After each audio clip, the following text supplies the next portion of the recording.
Hi everyone, welcome back to No Name Junction. Still haven't got a name for it, so it's probably going to stick as No Name Junction for the foreseeable future. But this is a September update for such as it is, and it's pretty late in the month really. It's almost an October update, but I haven't actually done too much in the way of bits and pieces to the layout. Lots of ideas, lots of thoughts, and I've also been doing an awful lot in the background, as it were, making flocking and different materials to put on to the layout without actually putting too much on the layout. So I'm going to blab for a little bit, but hopefully it won't be blabbing too long. One of the biggest things I've done is sort of adding lots more foliage and trees. There are one or two of mine in there against all the ones that I really don't like, which are the commercially bought things that look like pom-poms on sticks. They will disappear in time, and I'll give them to somebody who is setting out and would like some tree type things. But things like this I've enjoyed, made from strings and different other twines and normal sticks and stuff. And working my way along to this end of the layout, where I've actually, sorry about the jerky movement, but I've been putting dead wood in, even a dead tree I've made. That's the most recent tree behind it, with a little bit of nice foliage that has sprung into life. Bits and pieces, little bits of deadfall where it's been cleared by the Southern Railway. I've also added some brush here, which is made from flock material, which is my own flocking material, with also coir, you know, the stuff that you get in hanging baskets. Split some of that apart and it makes some great gorsy, dead woody, overgrown, uncared for greenery around sort of trees and stuff. And that's one, in fact two there. There are two of my trees. Let's just pan out a little bit. Two of my trees that I've made very recently. They are actually freestanding. They're standing on weighted pennies or 2-penny pieces, just to give them a base. They will one day come off when I put this into a proper layout, but for the moment I can move them around, and when I take this setup apart eventually later on this year, then they will be saved and moved on to a new layout in the future. Which brings me nicely to the fact that this has got a finite time to it. I am having the garage changed. There'll be a new front going in here, giving me light and a nice solid wall against the rigours of the winter, and I'm going to have a new floor, and eventually when I get rid of everything in here that's not needed, it will become my painting studio, and around the outside an 18-foot in all directions train layout. So that's all exciting and something for the future.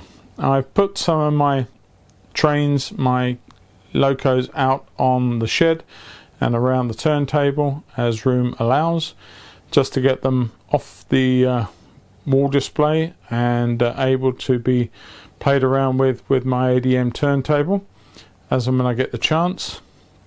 Well, I've also been into this month really, well last month as well, I'm probably not doing a great job of it, but I'm really keen on filming. I really want to not just chart what I'm doing as a matter of record, but I also want to find great ways of filming what I do. Now, I've seen lots of videos in the past where, you know, you put a little camera on a carriage, push it round, different things, and I've done that.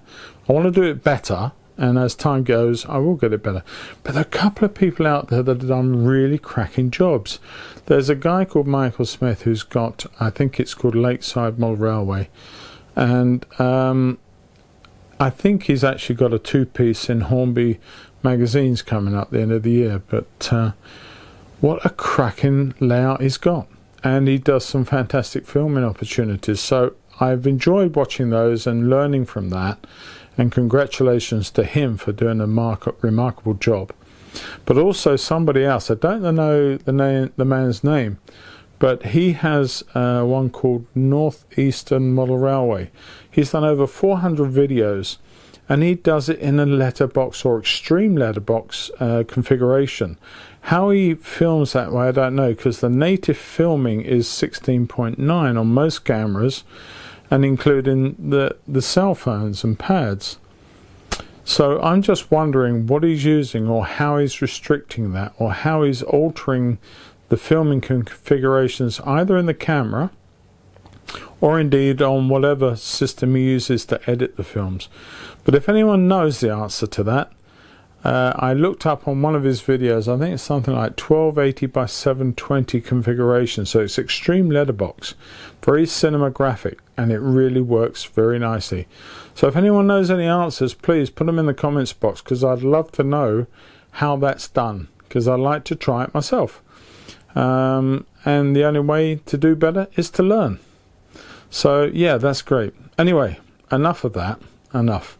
Not a lot more to say really, and I shall do a bit of filming in my own way, and oh, that's something else I want to do. Yes, I'm really thankful for Model Rail. I bought a copy the other day, this month, and they got some fantastic articles in there this month, altering wagons, doctoring buildings, and I've got a load of Hornby resin that I want to age and play around with and have foliage to, and just make my own really.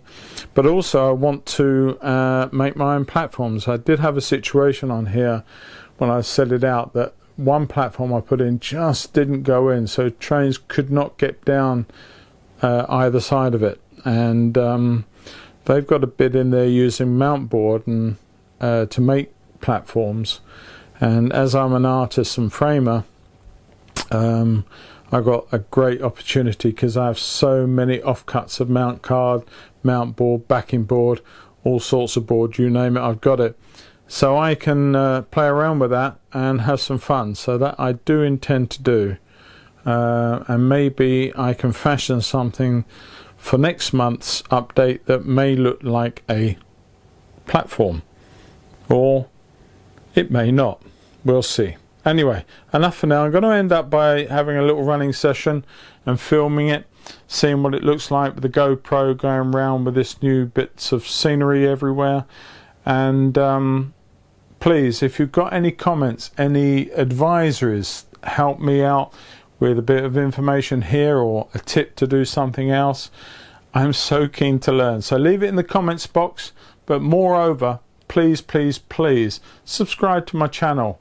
It's only a small channel. I'm not setting the world alight. I know there are people out there that do this so much better than I could ever do. But it's nice to know that people are either looking at it, taking a little bit of interest, and yeah, just subscribe. Be great. Thanks very much. All the best, and I'll talk to you again in October. Bye for now.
what I've been doing in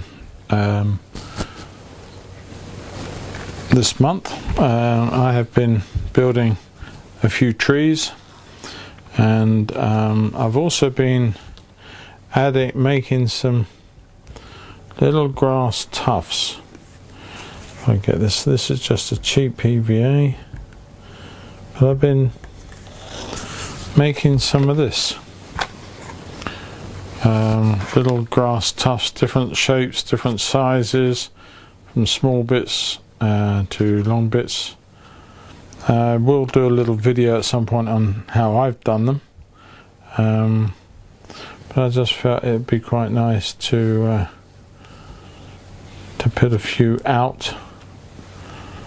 On the layout.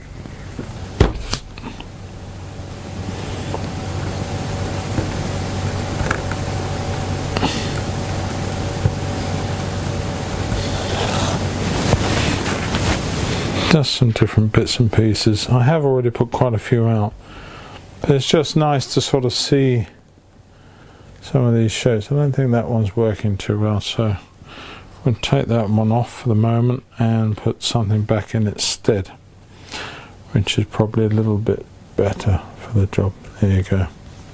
Try and make them random, I think, because I mean I've put different ones out already, and I feel that they need to be sort of randomly placed so as not to look like step and repeat like wallpaper. So it's just looks a little bit natural. But these have just been put together with a bit of parchment paper and a few dabs and different shapes, and you can see different shapes. I've actually put some flowery type things in, just basically a various shapes of glue base, spread it a little bit, and then put some static grass effects on. You'll find some are longer than others. This one, hopefully you can see, probably against that dark, is 6mm, and you know, it's a different time of year maybe. I'm not too worried about that on this layout, because this is my trial. This is a stepping stone for me, because very soon I'm gonna have, I'll put that there, very soon I'm gonna have the garage altered and a new front put in and a new floor, and I then aim to take all of this apart, save what I can, so things like the trees and that are just placed will come away, and I can build my new tables, which are going to go all the way around the outside, and they will be 18 feet in every direction. I'm not sure all the widths yet, but just little bits and pieces. So there you go. That's what basically I've been doing. I will show a few other bits and pieces, and we'll go from there. But I just wanted to show you the grass tufts, and that'll do for now.